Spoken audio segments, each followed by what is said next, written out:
Olá, bem-vindos ao podcast da Clínica Médica da Universidade Federal Fluminense. Eu sou Hérito Marques, monitor da disciplina.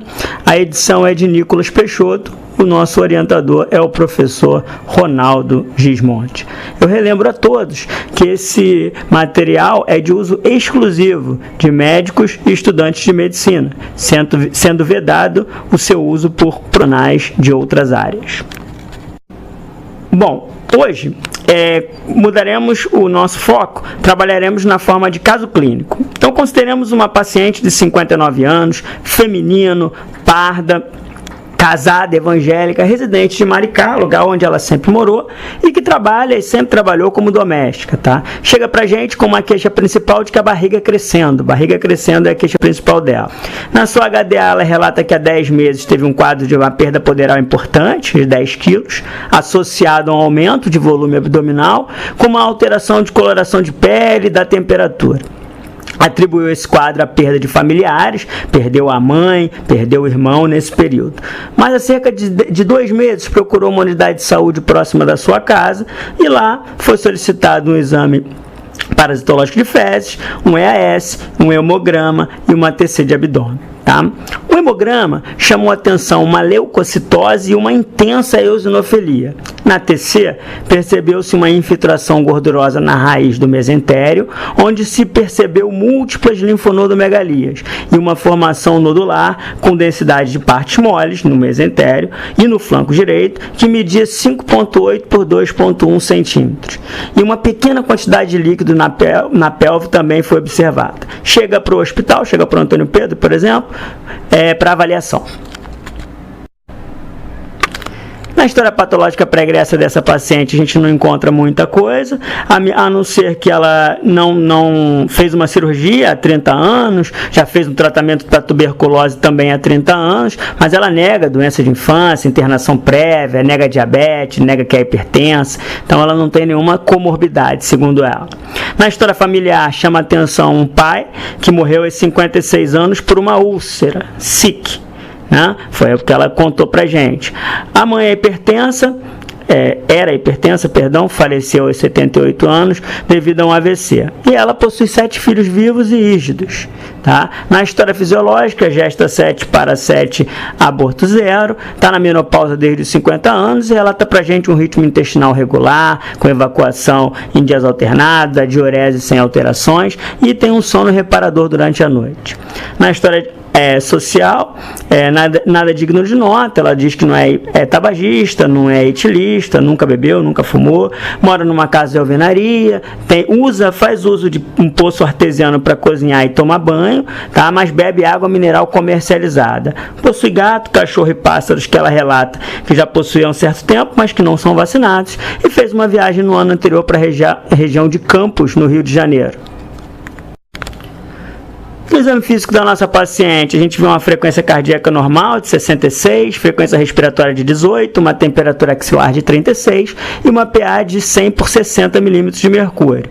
É uma paciente que está lúcida, orientada, está em bom estado geral, está hidratada, anictérica, cianótica e se destaca assim que ela está hipocorada, uma cruz em 4. Tá? Tanto o aparelho respiratório quanto o aparelho cardiovascular sem alterações, então o murmúrio vesicular sem ruídos adventícios no aparelho respiratório, e o aparelho cardiovascular, um ritmo regular com bulhas normofonéticas, sem sopros e sem bulhas acessórias. O abdômen é globoso, depressivo, peristáltico e doloroso a palpação superficial e profunda na região da fossa ilíaca esquerda. Baço e fígado não foram palpáveis durante o exame do abdômen. Com relação aos membros inferiores, a gente não vê úlcera, ausência de úlcera, de edema, de sinais de empastamento de panturrilha, pulso pedioso presente simétrico. Tá? Percebe-se uma lesão cicatricial na perna esquerda, uma hipercromia nos terços inferiores das pernas e veias varicosas bilaterais na região nos membros inferiores. Bom, esse nosso caso clínico de hoje, ele visa ilustrar um tema importante na prática clínica, que é a eosinofilia. O que é a eosinofilia? É a elevação do número total de eosinófilos nos tecidos e ou na corrente sanguínea. Normalmente, os valores de referência dependem um pouco do laboratório, mas o valor normal gira em torno de 450 a 550 células por microlitro, tá? Isso varia de laboratório para laboratório, tá? Agora, uma divisão importante da eosinofilia, que seria esse aumento do número de eosinófilos, se baseia basicamente nessa quantidade de células. Então, se a gente tiver mais que 450, 550, mas menos do que 1.500 células por microlitro, a gente vai chamar de uma eosinofilia leve e vai ter um conjunto de patologias que vão cursar com esse quadro. Se tiver mais de 1.500 células por microlitro, a gente vai ter um quadro de hipereosinofilia, o que vai falar a favor de um outro conjunto de patologias que podem levar a esse quadro clínico. Bom, então vamos fazer o seguinte: o que causa a eosinofilia? Bom, a eosinofilia pode ter uma origem alérgica, então a gente vai perguntar para o paciente se ele tem história de asma, de rinite, de dermatite atópica, se teve esofagite, se ele tem alguma alergia à droga. Então essas patologias que eu falei, essas doenças, todas levam a uma eosinofilia leve, tá? Agora, se o paciente já tem uma história de uma sinusite crônica, uma aspergilose broncopulmonar alérgica, tal, ou se ele faz uso de algum medicamento que possa causar aquela síndrome chamada de síndrome DRESS, que cursa com exantema, né, e sintomas sistêmicos e eosinofilia, tá? Então, algumas drogas podem dar essa síndrome DRESS, como, por exemplo, alguns antibióticos, como as penicilinas, as cefalosporinas, o halopurinol também pode dar, alguns antiepiléticos, como a lamotrigina, tá? Alguns antirretrovirais também, como a nevirapina, o efavirenz, ANES, como o ibuprofeno, todos podem cursar com essa síndrome DRESS. E esse quadro gera uma eosinofilia de maior monta, pode ser moderada a severa, tá? Algumas drogas podem causar eosinofilia também, as penicilinas, as cefalosporinas, as quinolonas podem por si só desencadear um quadro de eosinofilia, tá? Então tudo isso são as que a gente poderia chamar de eosinofilias de origem alérgica. Então a gente tem que estar atento. Então a nossa paciente, vamos perguntar para ela se ela tem alguma história de atopia, se ela tem asma, se ela tem algum familiar com asma na família, né? Se ela teve alguns sintomas desses na infância, né, que falem a favor de asma. Perguntar para ela, por exemplo, se ela teve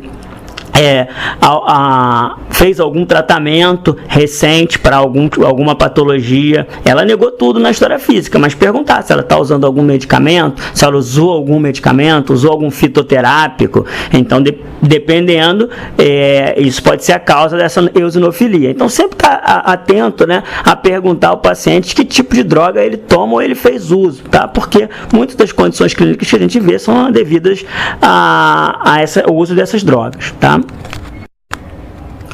Uma coisa importante é que as pessoas falam assim: eosinofilia tem que pensar em parasitoses. E aí um mito, né, ou um equívoco, vamos pensar, é que toda parasitose leva a eosinofilia, o que não é verdade, tá? Então a gente pode dividir basicamente em eosinofilias relacionadas a parasitoses por eumintos ou por protozoários. Por eumintos são mais comuns. Então, por exemplo, ascaris, ancilostomose, estrongiloidíase, cisticercose, tudo isso pode dar eosinofilia, tá?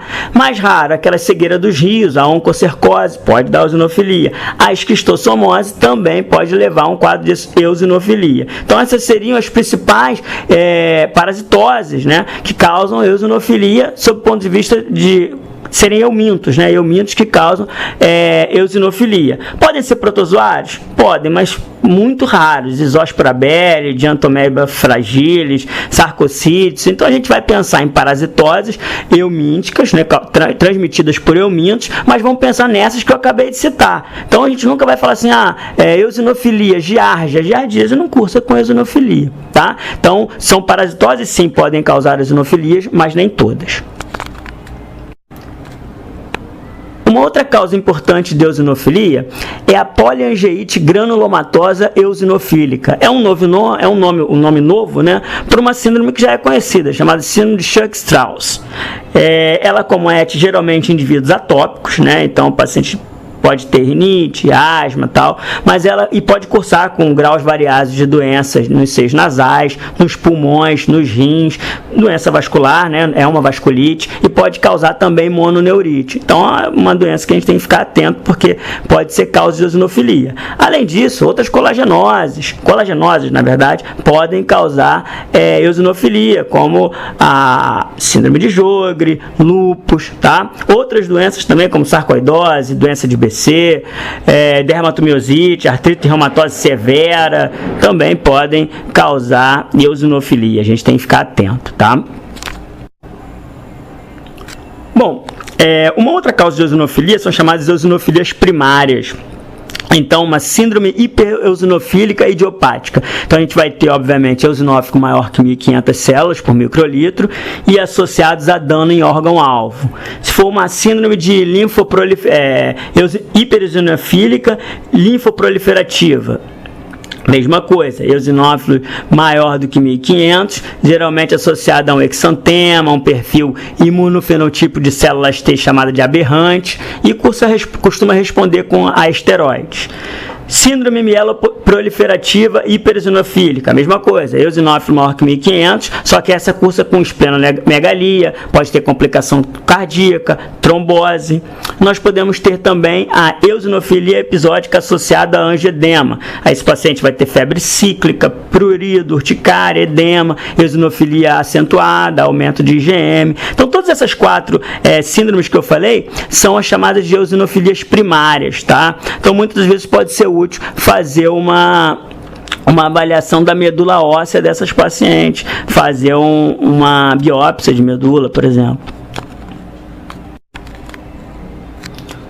Uma outra causa de eosinofilia é a chamada eosinofilia relacionada à malignidade.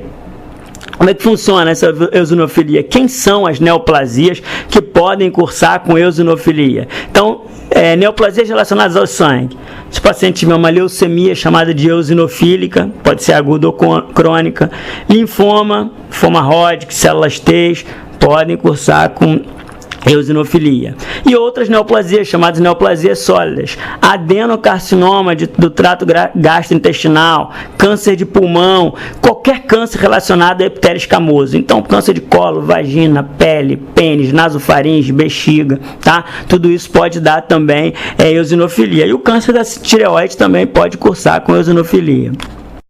Bom, e por fim, a gente pode ter uma eosinofilia, que eu vou chamar aqui de miscelânea, que é atribuída a causas diversas. Então, o paciente pode fazer um transplante e sofrer rejeição. E isso vai aparecer para a gente no hemograma como uma eosinofilia.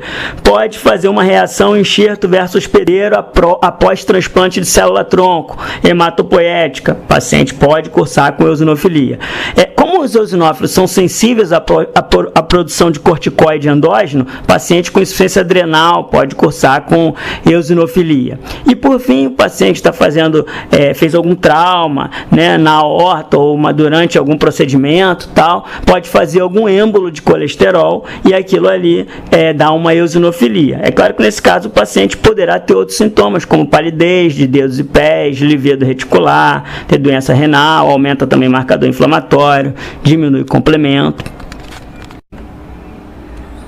Bom, pessoal, a guisa de conclusão, é importante a gente ter em mente que esse tema eosinofilia não deve ser simplesmente relacionado a parasitoses ou a doenças atópicas. A gente viu, inclusive, que nem todas as parasitoses cursam com eosinofilia. Então, é importante ter uma visão ampliada sobre esse tema. Pensar, por exemplo, no caso da nossa paciente, que tinha lá uma perda de peso importante, linfonodomegalia e nódulo visto na TC, será que essa paciente não pode ter um adenocarcinoma do trato gastrointestinal? Então, essa é uma avaliação importante a ser feita. Será que deveria ser feita uma colonoscopia, por exemplo? Então, na abordagem de um paciente com eosinofilia, e essas considerações devem ser sempre feitas, tá? Inclusive, se deu negativo a coluna, será que a gente não poderia investigar aquelas causas de eosinofilias primárias, né? Então, será que não valeria a pena um aspirado de medula óssea ou mesmo uma biópsia de medula óssea? Então, na condução do paciente com eosinofilia, todas essas questões devem ser levadas em consideração, tá? Quero agradecer aí e pedir para você que gostou do nosso trabalho, do nosso podcast, que curta a nossa página lá no Facebook. Um grande abraço a todos.